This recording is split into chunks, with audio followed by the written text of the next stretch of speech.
Milemarkers, serving individuals with disabilities in Mojave County. Corey Merriman and her son Israel. Israel is from Lake Havasu, a child who has more than other children. Let's see what they're up to today. Hi, my name is Corey Merriman, and I'm here in Lake Havasu to tell you a little bit about my son Israel McInerney. Back when he was about 1, I had some family members approach me about some differences that they saw: lack of attention, distracting. He wasn't progressing at an age-appropriate level for normal mile markers. I also noticed when I fed him, he would gag, choke, seemed to be overstimulated in some areas, understimulated. It was very difficult for me to notice these issues, and to be honest, I was in denial at first, and I didn't always have people approach me in an appropriate way about it.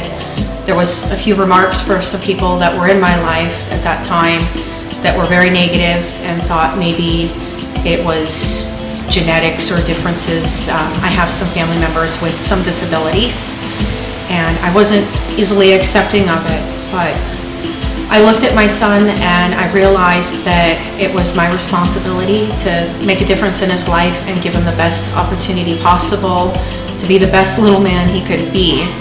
At that time, he was being cared for while I was employed as a deputy sheriff by his aunt. She subsequently had a few children in her daycare whose mother worked at Milemarkers. She had noticed some differences in Israel, and it suggested an assessment. Right before his 2nd birthday, I had a home evaluation, and they determined that he was moderately autistic. For about the next year, I struggled very greatly trying to juggle the therapy sessions and the struggling with him and the working. So at about 3.5 after another evaluation, I made the decision to step away just to focus my attention on Israel to make sure that he could possibly be the best little man he could be. Israel's evaluation was a score chart that they were able to determine his level of autism, and they assessed that he was moderately autistic at that time. There's different levels of autism and different types. Israel is now actually classified at almost 8 years old as high-functioning autism, but there's also Asperger's, which with Asperger's, it's almost the same as regular autism or high-functioning autism, except there's no speech delay. With Israel having the speech delay, that automatically put him in the category of having the high-functioning autism. All autism has sensory dysfunctions. The best way I could explain it to anybody from what the doctors and specialists and trips to Phoenix have advised me of is if you have an electrical ball and you touch that electrical ball, there's going to be shorts in that ball, and some are going to overfire and underfire. With Israel, just like any other child, there is such a spectrum of autism in different levels. Not saying like every child, if they're a little bit sensitive to socks or something, may fall into that category.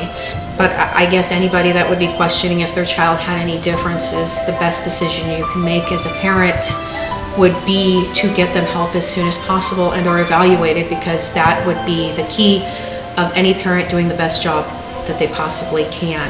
People sometimes just see the differences of autism, or what others would call the struggles and the negativities of autism. However, with Israel, along with being bright, he's just beautiful, well received. He is highly intelligent. With high functioning autism, parents like myself and his father try to focus on the things that he is successful in. He's going to end up probably working for NASA or being a computer engineer or something very technical. I think just knowing about the resources, going back to his aunt who referred me to Milemarkers, I really took it to home. It hurt because I wanted to protect him and shield him from the negativity.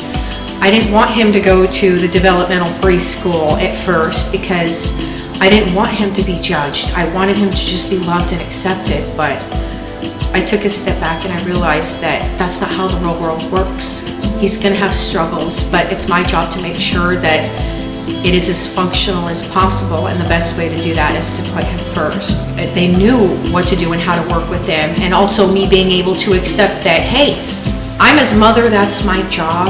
I don't know how to do everything. I'm not a specialist.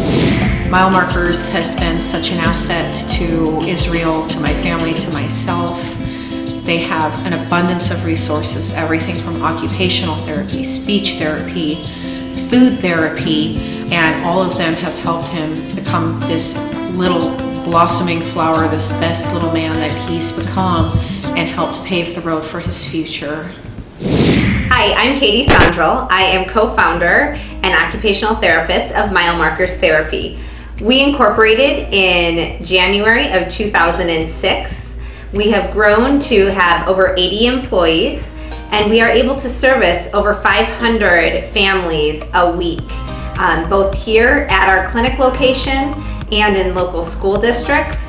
And in the foster care system, we have a whole wide range of services that we provide here at Milemarkers. So here at Milemarkers, we provide occupational, physical, and speech therapy, music therapy. We have a habilitation program where we have habilitation aides that go into a family's home and work one-on-one with the children to provide daily living and community life skills that are needed. We have an after-school program for children with disabilities. We have an adult day program where they come and they learn job skills, they learn volunteer skills, and how to be an active member in the community. We also provide supervised visits for the foster care system, and we have a parent aid contract in which we help the parents in the foster care system learn how to be excellent parents for their children. The type of children that we serve here at Milemarkers is a very wide range. We are here in rural Arizona, so we have to be what I call a jack of all trades and be ready to serve anything that walks through our door. We do by far have a high population of autism. I would say probably a good 60 to 65% of our caseload are children with autism or sensory processing difficulties. We have children that have cerebral palsy, Down syndrome, just general global developmental delays or difficulties with speech intelligence. Hi, my name is Brianna Snyder. I'm an occupational therapist at Milemarkers in Lake Havasu City, Arizona. I'm working with Israel for his occupational therapy session today. We're going to focus on sensory regulation, fine motor coordination, social skills, and emotional regulation. Well, these are called lycra clouds. Israel is climbing all the way up to the top, and it's working on his core strength, his upper body coordination, and it also provides really good proprioceptive input for regulation. You need some help? How high are we going to go? Okay, how about up into arms? You swing one leg over and then you roll down. Let's move. Woohoo! Nice, high five. Next time. Yay! Israel has in the past been very tactilely defensive, and so we do lots of activities to try to desensitize his tactile system, and we do lots of messy play, which is very regulating, and it helps Israel to be able to attend to more structured tasks.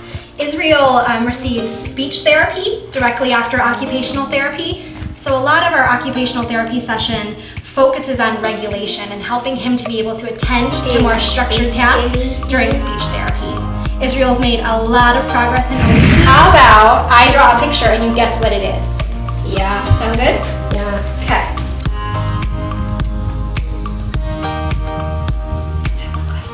A sun. This is a sun. Good job. Why did you make angry face? I did make an angry face. You're right. In reference to the shaving cream that Israel was using with his therapist, Miss Bree, today, it's used for texture. Israel's known to have struggled with textures over the years, so it helps him be able to regulate his body and adjust. Israel would actually have panic attacks when he would touch different textures. For example, his body wouldn't be able to understand certain feelings, so by exposing him to different textures like beans, rice, using the shaving cream activity, he's able to adjust to what it feels like. A child without autism gets that naturally and can adapt to it, but however, children with autism sometimes need the extra stimulation of that to know what it feels like. In occupational therapy, we address visual motor and visual perceptual skills, attention, engagement. A question mark. Very good. I'm gonna move them a little further apart, make it a little harder, okay? I move the pictures further apart as we go through the activity to challenge Israel a little bit and to require him to really scan left to right. Let's go on our belly next, okay? Okay. The basement. The basement, This one. which one? Oh, this? That's a yin yang. Yin yang, what's that mean? It's just a funny symbol. We're gonna do some letter tosses. Next for our session, Israel and I are gonna play a game of beanbag toss. We work on multi-step direction following. We work on all of our motor skills and balance and social skills and turn taking. You ready? Yeah. Yeah. You're really good at this game. Stand on yellow to throw a Q, then stand on purple to throw the U. One. Right, then stand on purple to throw the U. Oh, so close. Okay, now we're gonna jump into the crash pads. Let's jump hard. Go! So sometimes Israel uses the rock wall during our therapy sessions. Just to get a little bit of sensory input, we do movement and activity breaks in between more structured activities to help him stay focused. Okay. So Israel has been receiving services here at this clinic with Milemarkers for a couple of years, and he has made leaps and bounds of progress, especially when it comes to his social skills and his emotional and behavioral regulation. Israel used to have a really hard time coping with change and transition. And through our work together, he is able to be successful at school, in the community, at home, and in the clinic setting with all the things that he needs to do. Mom tells me he's excelling at school, so that's exciting. Milemarkers has actually been serving Israel all the way back from when he was 2 years old, and at that time he was receiving services in the home. I've been working with Israel for 2 years, and he was talking at the time, but he was having a lot of time interacting with his peers. He was having difficulty being successful at school and in the after-school program. Prior to that, I know that Israel, when he was 2 years old, began receiving services with Milemarkers, and at that time he was nonverbal. He had a lot of hard time eating. He had a hard time with really being a functional 2-year-old, difficulty playing, difficulty interacting, and so the fact that Israel was able to start his therapy at such a young age, that has really been great for him. He has a very committed family who follows through with all of the therapy recommendations, and because they started so young with Israel's therapies, he is really excelling now. Milemarkers is located in Mohave County, Arizona, and provides music, occupational, physical, and speech therapy services, after-school programs, adult day programs, and employment opportunities for individuals with disabilities. For more information, please call 928-854-5439 or visit their website, milemarkers.us.